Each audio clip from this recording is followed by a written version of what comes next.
Hi there, welcome to the archives. Merry Christmas Eve. It's Christmas Eve. It's December 24th. I wanted to get a recording before I get going because, like I said, I have to. I finally was able to dress today, so I thought I would go back to some of the goddesses that I respect. Not that, well, yeah, that I do respect, that I look to. I'm gonna start with my culture. I was wearing the Kente print today, so I thought I would start with Asase Yaa. Thought I would do her recording today before I get going. Um, I'm already late. So this one is about Asase Yaa. I always call her Ya Asase. Okay, gorgeous, gorgeous, of course. She's from the my people. Gorgeous, gorgeous. So this is how the illustrator thought that she looked like, and I'm not mad. There's an Adinkra symbol right there. So this is Asase Yaa. So she's a West African goddess of the earth. So this is our goddess for the earth. I was thinking yesterday how part of why we were in harmony with so much is because we had everything had a god or a goddess, right? There was a deity associated with everyone. You didn't want to basically piss them off, right? So you're less likely to litter if you believe that the earth has a god, because now you're disrespecting God if you litter. You're less likely to frack or to kill animals unnecessarily, right? If you believe that these animals are associated with this deity, this land, this water is associated with this god, this goddess, right? If you know the mythical stories, if you know the creation stories of your people, it's very hard to disrespect something that you think is also God, right? When you see God in everything, it's hard to disrespect everything because you're just respecting God in everything, right? If you see cats. Some ancient Egyptians saw cats as goddesses, right? If you see, and this one knows, you see her? Ayura is just like, you rang? Did you call? I heard you talking about my people. Um, if you see your cat as, like, what if God was one of us? Remember that song? If this is a God, then you're going to treat your cat differently. You're not going to just treat your cat any way how, because you wouldn't treat God any way how, right? And I think that's the whole point with some of our cultures here. We did have a lot of respect for the nature and the wildlife, and they'll be like, oh, they were worshiping the dirt and the land, and it's demonic. I mean, if you see it as demonic, that's okay, but I think that was part of animism was part of how and why there was so much more harmony back then, right? Whereas with some other ways of being, they see the land the same way they see women, which is subordinate, less than, something to be controlled, raped, pillaged, taken from, extracted, right? That was not in our traditional way of being. Why would you treat the land like that? Why would you just extract, extract, extract, extract and not give back and not make sure that people are taken care of? That's God you're messing with. That's God you're tampering with. Especially when they mess with the ocean, you don't even know what's down there and you're just disrespecting it. Oh, you really don't care. So again, this is my people. We're getting into my territory. This is Ashanti Akans. It says West African goddess, but we claim her. Well, we don't even claim her because we're all Christian now, and we're like Asase Yaa, don't know her, demonic. That's demon. That's witchcraft. It's so sad. It's so. It just makes me. It breaks my heart how far we've been removed from who we are as Ashanti, as Akan people, as Africans, as West Africans. It's so sad how much they've stripped from us, how much the lies they've fed us, the lies we believe. My parents didn't even teach me about her. I didn't. My dad told me stories about the traditional ways, which in many ways, as I read this, as I'll get into, it's like, oh, I heard that story. I heard that story growing up of the knife that was somebody an enemy threw a knife at somebody, and the knife was able to turn it back and direct it back at them.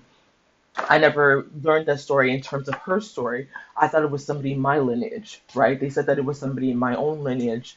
Um, I was told years as an adult by one of my aunties that apparently on my father's or my grandmother, I'm not sure, my maternal, my paternal, um, my paternal side, right? There was this powerful warrior, and she went to battle, and she basically took the throne as a man, and she was really powerful. So I didn't hear that until I was a grown adult, probably like over a decade ago. I think it was 2015 she told me that story, or 2014, right?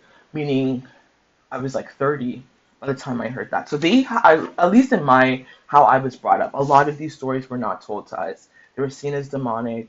My mom for sure would not tell me about Asase Yaa, right? Because she's hardcore Catholic, and that's how my father was also Catholic, and so that's kind of where a lot of Africans find ourselves. We are not told about this because we're told this is demonic, right? We're told this was an evil that Christ saved us from. We are saved now because we know Jesus Christ. Again, I find that a little bit naive, but let's get into her story. So basically, she's out of reach, right? Asase Yaa is a goddess, the earth goddess of the Akan people in Ghana. Those are my people, the Ashantis, Afantis, um, uh, right? So on and so forth. There's more. There's a whole more. There's a lot of us that fall under Akan. She's also known as Aberewa, which is old women. That's how we call that's a word for old women, Aberewa. It said that she's a wife of the sky god Onyame. This is where again, as a Catholic, I Onyame in our Onyame means like God. That God is typically God as in Jesus Christ, God, the Creator, the Holy Father, right? It's not ever taught to us as Onyame is in Asase Yaa's wife. I've never heard that. This is reading this and hearing people talk about it. I hear it, but that's not how I grew up. Onyame in my household is Christ, is God, right? Not Asase Yaa's husband. He's not a sky god. He's God, though white Jesus is father, right? Blonde hair, blue eyed. That's Onyame, not a dark skinned Ghanaian man. And so queens ruled the first Akan kingdoms. Again, we don't want to talk about that. It's men that are supposed to rule her. You're telling your daughter that queens ruled? No, maybe you could tell her that queen mothers are there, but you have to tell her that the queen mothers work under the chiefs. So even within the way I was raised, queen mothers, yes, we revere them. I heard about queen mothers and knew that we respected queen mothers, but it was always seen as queen mothers were beneath chiefs. It was chiefs and then the queen mother. But here it says the queens ruled the first Akan kingdoms until power was transferred to male rulers. I want to know why and how did that power get transferred to male rulers, right? How is it that it got transferred? It doesn't say here, but we see a shift to patriarchy. And so basically, the gods reflect the way that power is ordered, even now. So Onyame is king, Asase Yaa is the queen mother beneath him. She shares his power. So again, she's just as powerful, and he doesn't rule over her. Okay? He has no power over her. Authority passes down through the mother's line. Remember, again, I was saying with Jesus' genealogy that my people, we're matrilineal. So our genealogy is passed down through the mother's side, right? Even though now we've adopted the Christian Western white way of like where you get married, you take the husband's name. That wasn't something traditionally we did. That's something that the West brought to us, right? So Western feminism, bad, bad, bad. But Christianity, all of these different Western aspects that are not us, good, good, good. So we pick and choose what aspects of the West we can take and adopt and what we can throw away. And so we're matrilineal. Traditionally, women were given great respect, right, and could still act as rulers. It, is it like that today? I mean, I feel like we do have some level of respect for women, but you very much see the patriarchy at play, right? Men are supposed to be the rulers. This old way, bad, bad, bad, demonic. Why would a woman rule? Why would you have a woman oracle? Why would a man go to a woman? No, wrong. Women go to men. Well, again, traditionally, that's not how we always saw it. So why can't we touch the sky? So according to the Akan, It says that it's because it begins with Asase Yaa. She's pounding, probably fufu, right? We pound fufu. She's pounding food in a mortar. She's hammering, right? Up and down, up and down. And so, as her arms move up and down, the pestle bumps noisily against the sky. So, this is our creation story. So, she's pounding her food and it's hitting the sky. Onyame gets really frustrated. He's like, who is banging, right? Imagine you're up on the top floor and you hear somebody banging. Who is banging up against here? So, he moves further up and she's just like, oh, I wish we could heal our relationship. She starts stacking bowls. You see the bowls over there. She starts stacking bowls, apparently, calabashes to try to reach the sky. Um, but she's not really able to, so she asks her children, like, take one from the bottom and pass it to me. Her child pulls the lowest bowl. The whole tower comes crumbling down, so the sky and the earth remain forever out of reach. That's our creation story, right, of heaven and earth. Is she tried to reach him. She wanted to heal the relationship. She tried to climb up, but it all fell apart. And so, telling the truth, she's known as a truth speaker. She's known to like the truth. And so the Akan have complete trust in her. Again, no, not really, because we're very Christianized. We're very Islam. Islam is a huge part of Ghanaian culture. So is Christianity, right? Christianity and Islam are huge religions. There is traditional religions as well too, but they've even made the traditional ways more Western. And so you find right now with the anti-LGBTQ, right, all three of them, the Muslims, the Christians, and the traditional councils have all kind of gathered up to be like, this is not our way of life. But again, if you look back at these ways, there were gods and such who didn't have a gender per se. Historically, again, like the story I was told about my lineage, there were women who would sit on the throne and basically act as men, and I think it's very similar to like Razia or Joan of Arc, where they didn't just fill in a man's position. They lived as men. They dressed like men, right? They transgressed gender. Now we might call that gender fluid. We might call that trans even. That existed in our cultures. It's just when the British, when the Portuguese, when the Europeans came, they saw that the way we were living was completely separate from theirs, and they thought it was demonic. So then they introduced buggery laws and all of that, right? That says homosexuality is bad, so on and so forth. But we were gay. There was gayness. There was trans. Maybe it wasn't called trans then, but there are definitely folks who transgress gender, right?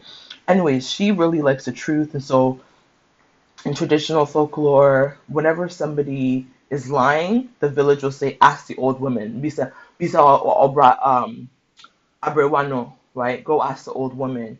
And so the person who's lying would touch their tongue to the earth, and just like the all-seeing mother, Yasasi will test their honesty, and can work out something if they're telling a small lie. So she's known as, again, the element of truth telling is really important. We tend to just be okay with a little bit of lying. We're all like lying is part of our culture. I was thinking about that yesterday. I saw the clip of the person who basically had all the receipts for Erica Kirk. And so I sent it to my cousin. I was like, we all need somebody, we all need a friend who can hold us accountable to our lies, because we will tell little lies here and there. No, I don't know what you're talking about. I didn't see that text. I didn't see that recording. You're not being surveillanced. I'm so sorry. I forgot to read your text message. I was gonna get back, right? We do little white lies here and there that make the big lies okay. So again, that would not have been okay back in the days. You would have been accountable. We didn't believe in the afterlife. You're telling a lie? Go lick the earth. We're gonna figure out right here, right now, if you're lying. You're not waiting till when you die for God to do it. Where you bet sorted, Asase Yaa, right? That was kind of the old ways. You're not waiting until you die, and then now there's an afterlife, and you have to wait for Christ. Would intra? We're gonna handle it right here, right now. So that's kind of how it was. She owned a powerful sword that fought on its own. Uh, Ananse, I don't know if you guys know about this story, but Nancy the spider, that's her son, her trickster son, who is a spider god. he basically stole the sword and took it to sky god Onyame, saying that it would protect the sky god. When an enemy army approached, Ananse ordered the sword to fight, but Ananse didn't know how to command it to stop. So the sword just turned on Onyame's own army. Eventually, with no one else to kill, it slew the spider god himself. And so Asase Yaa's sword can be yielded by the goddess of truth. Can only be yielded by the goddess of truth. So you see the sword there as well too. So basically, this is Asase Yaa. She's there from the very beginning of your life to the end of your life. It is traditional to raise and lower a coffin into the ground 3 times to make sure the goddess knows that it's entering the earth. I didn't know that. I learned that in this book.